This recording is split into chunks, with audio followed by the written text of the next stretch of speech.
This is a special gun rights message for gun owners in Douglas County, Missouri. My name is Aaron Dorr. I'm the director of the Missouri Firearms Coalition. Our organization and our members have passed every expansion of gun rights here in Missouri for the last decade or more, and we're close to making some major improvements this year as well.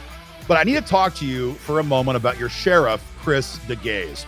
Before I get to Chris, I want to give you guys some context on what's going on here in Missouri.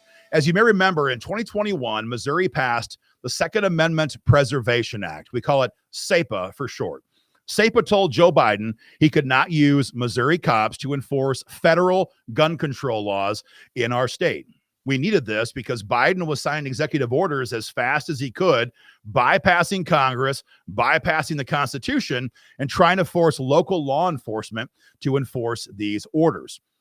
And because we knew that St. Louis and Kansas City and Columbia and Springfield would violate SAPA if there wasn't penalties in the law, when we passed this, we put $50,000 civil penalties into the law. Not penalties against cops, I want to be clear on that, but against the department who would knowingly, willfully order their officers to violate SAPA and enforce federal gun control laws. And to prevent the ATF from bypassing SAPA with a gun seizure task force, because see how this works is ATF will come into Missouri and they'll bypass SAPA by saying, we're going to temporarily make St. Louis cops and a couple deputies here and some troopers into a federal task force. They're feds temporarily. That's a workaround for SAPA.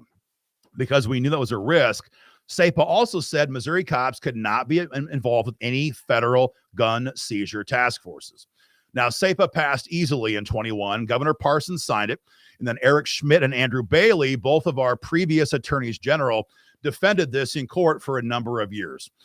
But in 2023, the Eighth Circuit struck this whole thing down. And they said that the law itself was fine in most ways, but some of the details, specific words, had to be redone. So last session, we passed what we call SAPA 2.0 in the Missouri House. It's 95% the same language as SAPA 1.0, but with a few tweaks to address the court's issues with the original law. Now, that bill has since stalled in the Senate chamber. That's a different story for a different video. But the point is, we're very close to fixing this here in Missouri.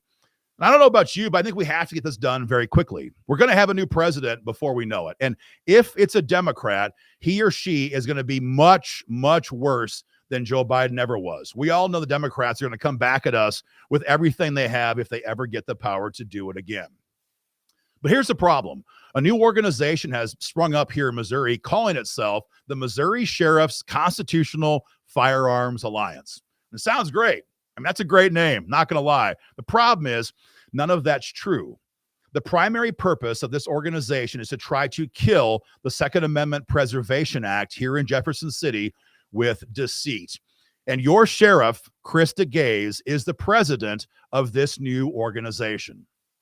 Now, here's what they're doing. Sheriff Degase and the lobbyists they've hired for this new organization have filed a bill that sounds just like SAPA. I think it has the exact same title, in fact, and all of that is very intentional. It's Senate Bill 955, and they also have a House companion bill. And what they want to do is pass what sounds like SAPA. Instead, they're going to gut all the contents that comprise SAPA 1.0 and SAPA 2.0. Here's how they're doing that. First, Sheriff Degase has removed all of the civil penalties from this bill. They're just totally gone.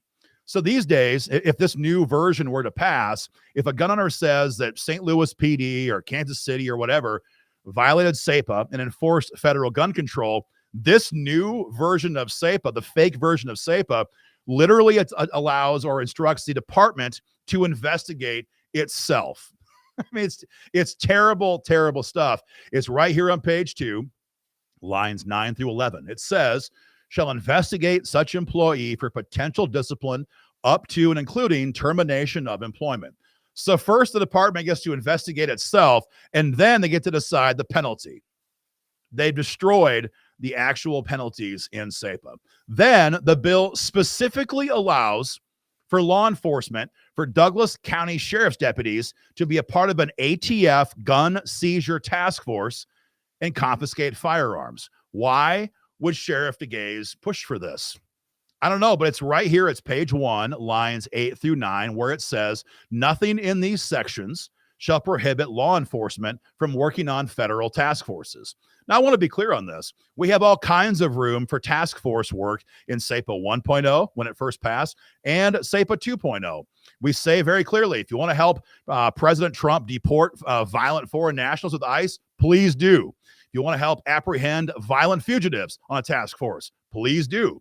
If you want to help the DEA get rid of drug dealers in Missouri, please do. The only task force that is not allowed under SAPA is a gun seizure task force with the federal government.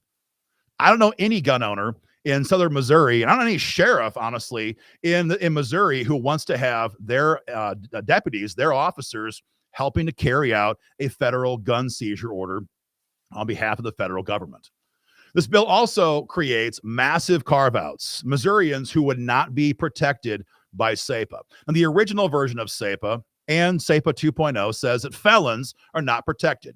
Violent foreign nationals are not protected. Illegals are not protected. People like that. But the rest of us are.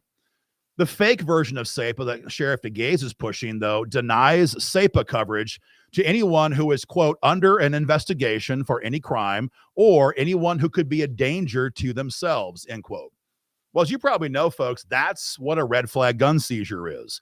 Taking guns away from someone because somebody else says you might be dangerous. Taking guns before you've been convicted of anything.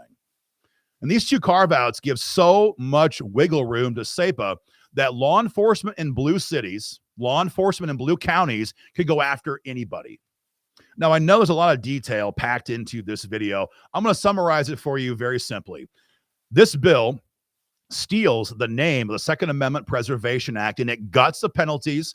It allows the ATF to use Douglas County Sheriff's deputies on gun seizure task forces, and it builds in carve-outs that are so broad, law enforcement could deny SAPA coverage to almost anybody. The question, obviously, is why would Sheriff Degase agree to any of this? Why is he the president of an organization whose sole purpose is to try to block the Second Amendment Preservation Act? And unfortunately and sadly, I can confirm that Sheriff Degase is not confused. He wasn't misled about this by a slick lobbyist here in Jeff City. You see, we had a committee hearing just 2 weeks ago in Jeff City on our version of SAPA, SAPA 2.0 with Senator Bratton. And unfortunately, your sheriff drove up to the Capitol and he testified against SAPA in uniform, and he vowed to come back with his version in a future hearing. So if you live in Douglas County, please do me a favor and ask Sheriff Degase 3 questions. Number 1, why are you going to Jeff City and testifying against the Second Amendment Preservation Act? Number 2, why are you hijacking the name Second Amendment Preservation Act and then pushing a gutted out version that will not protect gun owners? And number 3, why are you the president of an organization whose primary purpose is to block the Second Amendment Preservation Act? Now, some people have asked me if it's appropriate for a sheriff to come to the Capitol in the middle of the work week in uniform, presumably driving an official vehicle, and testify against your gun rights. I don't know the answer to that. That's a local issue. You're going to have to ask him about that if you want to. But please ask Sheriff Degase the 3 questions I laid out above. And after you've done that, just tell him instead, stop trying to attack SAPA law here in Jeff City, and instead focus on keeping Douglas County safe.